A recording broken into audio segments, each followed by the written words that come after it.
We all thought about it, haven't we? The day we walk into work, hand in our resignation, and finally commit to our full-time passions or side hustles. It sounds amazing, but I'm going to be honest with you right now. And this is taking a lot of conviction and honestly a bit of common sense for me to say this. Quitting your full-time job might not be the right move.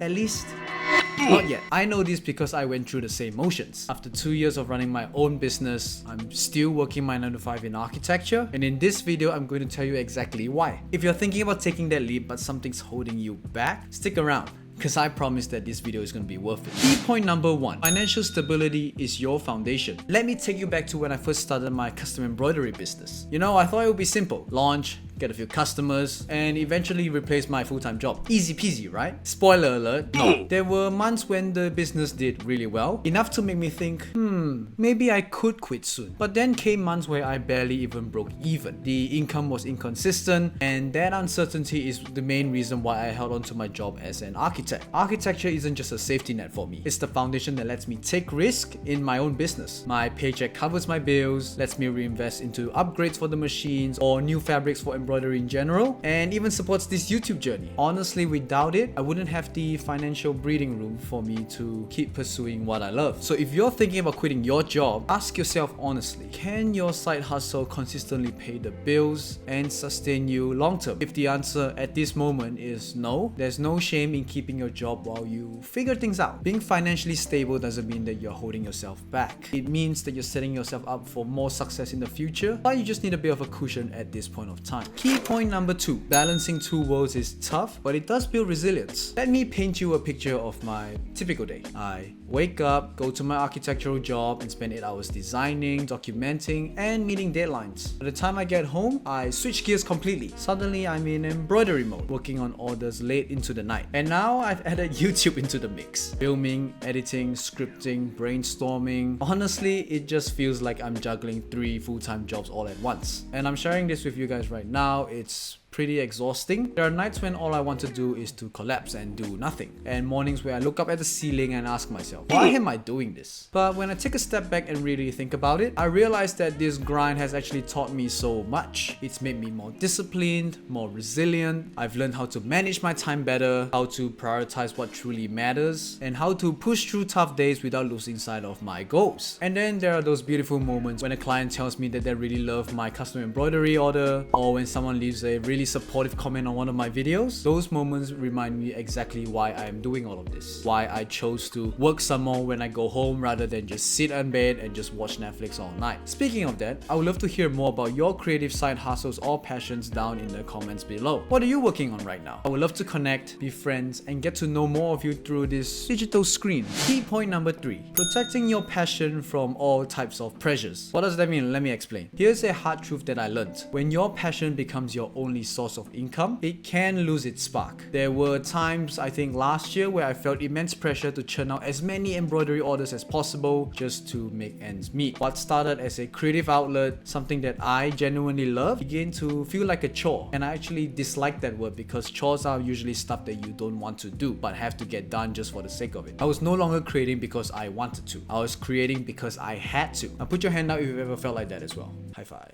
Cringe. And that pressure really drained the joy out of all of it. That's when I realized that quitting my full-time job could potentially lead me to resenting the thing that I built. The last thing I want is for my embroidery business to become another source of stress rather than a source of fulfillment. By keeping my architectural job, I'm able to protect that joy. Embroidery is my escape, my creative passion, not something I rely to pay the bills. It gives me the freedom to take on projects that I'm really excited about rather than just what would sell or what would sustain me financially. So if you're in a similar position, take a step back and really evaluate where your business is at. Sometimes keeping your passion as your side hustle, at least for now, and protect it in the long run. The freedom to create without any financial pressure might be exactly what you need to keep the spark alive. Remember, it's okay to grow your dreams slowly. You're not failing, you're just building something that will last. Key point number 4, avoiding the comparison trap. Let's be real, comparison is the thief of joy. I used to spend countless nights scrolling through social media, seeing people who seem to have it all figured out. You know the posts. I quit my job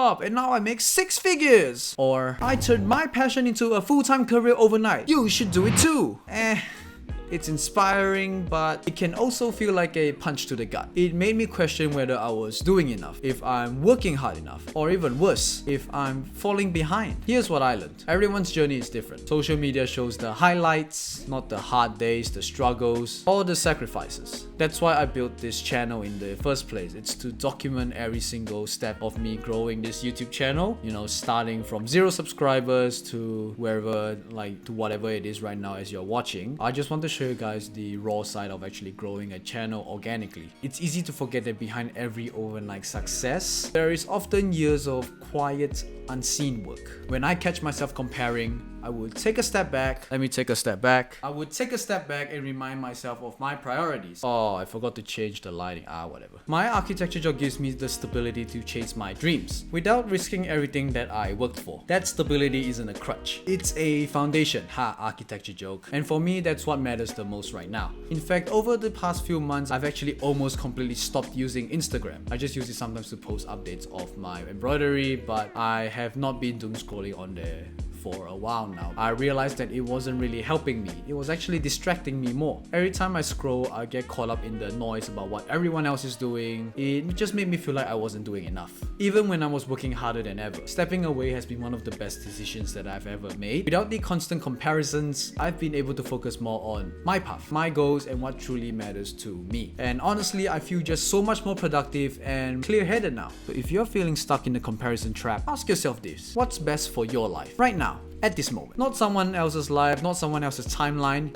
You don't need to quit your job just because someone online tells you that it's the key to success. Your path is your own, as long as you're taking steps to go towards the goals. You are exactly where you should be. So don't stress about it too much. Key point number 5, knowing when it's time to quit. So when should you quit your full-time job? That's the big question, right? It's something that I've thought about so many times, and here's what I come to realize. Quitting isn't just about hitting a specific income number, and it's definitely not about trying to keep up with someone else's advice or timeline. It's about being truly ready, financially, emotionally, and mentally. For me, I know I'm not there yet. Quite far from it, actually. My business is growing steadily, and starting this YouTube channel has really opened up so many opportunities that I never even imagined. But if I quit my job now before I build that strong foundation as mentioned earlier, I'd be putting everything that I've worked for, my business, my creativity, and my passions at a lot of risk. I've learned that feeling ready isn't just about confidence, it's about having a solid plan, something tangible that you can rely on when the going gets tough. My game plan right now is to write down all of my long-term and short-term goals, but I make them very specific, measurable targets for my business. So for example, maybe I want to make $3,000 a month before I can slowly move into part-time for my architectural job, something like that. Or even potentially hitting the monetization target for YouTube, hoping to get 1,000 subscribers by posting 1 video a week, just being consistent and just having these small goals to keep me on track. I know that sometimes we feel like taking our time to do something means that we are falling behind, but the truth is taking your time means that you're actually being quite smart about things. Obviously, don't be stagnant for too long, but it means that you're also thinking about the bigger picture, building something sustainable instead of something that is rushed, so that when you finally do quit, you want it to feel like it's the right step forward, not a desperate leap of faith. And that's what I'm working towards. I know that the day will come, I know it, but I'm giving myself grace to get there in my own time. And if you're watching this and feeling the same way, I hope that you can give yourself that grace too. You're not behind.